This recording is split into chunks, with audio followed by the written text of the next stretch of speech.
Listen to your body.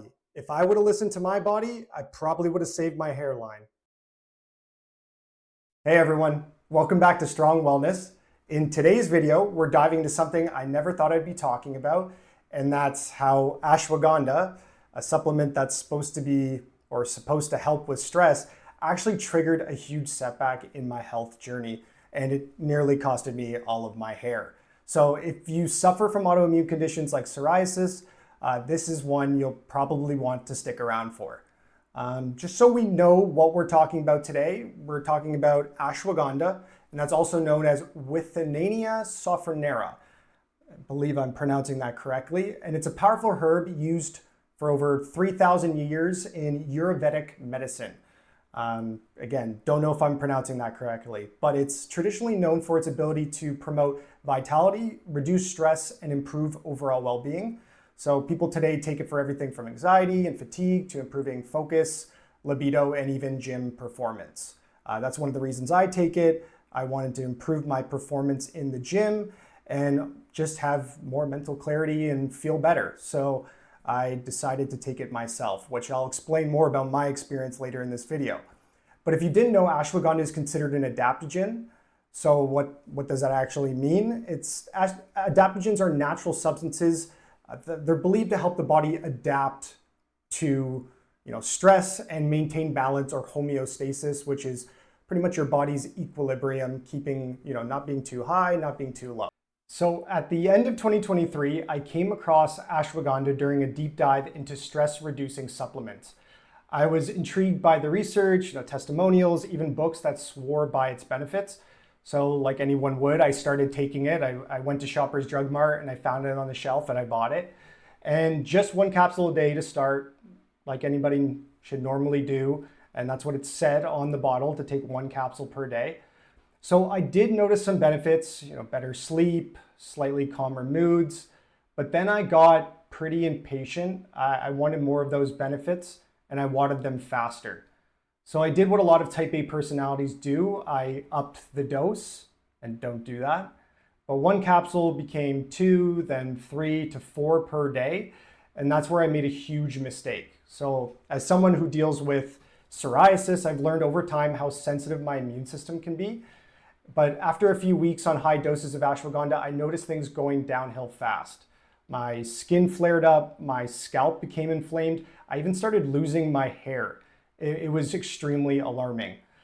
So why do I think this happened? Here's essentially what I discovered. Ashwagandha interacts with the immune system. It's classified as an immune modulator, meaning it can stimulate or suppress the immune function depending on the context. So in healthy people, this can help with stress, but in people with autoimmune conditions like psoriasis, this can backfire fast.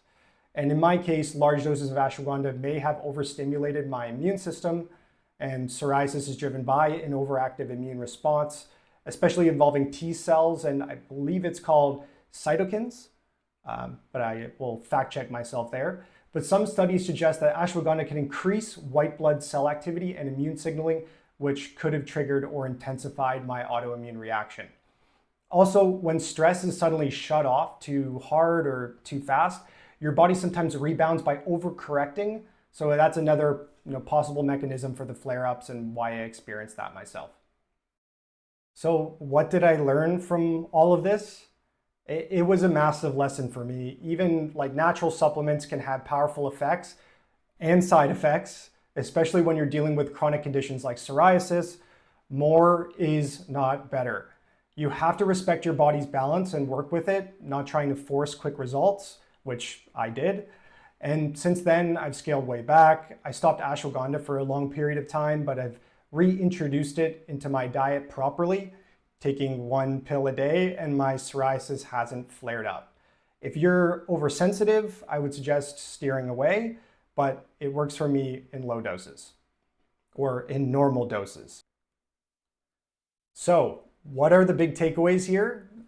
One, ashwagandha is powerful, very powerful, but it's not for everyone, especially if you're oversensitive or have an overactive immune system. Two, more doesn't always mean better. Again, especially for people who have autoimmune conditions. 3, talk to your healthcare professional if you want to increase supplementation or adding another supplement. If you don't feel comfortable just testing that yourself for obvious reasons. I was a test rat in this case scenario and it didn't work out well for me. And most importantly, listen to your body.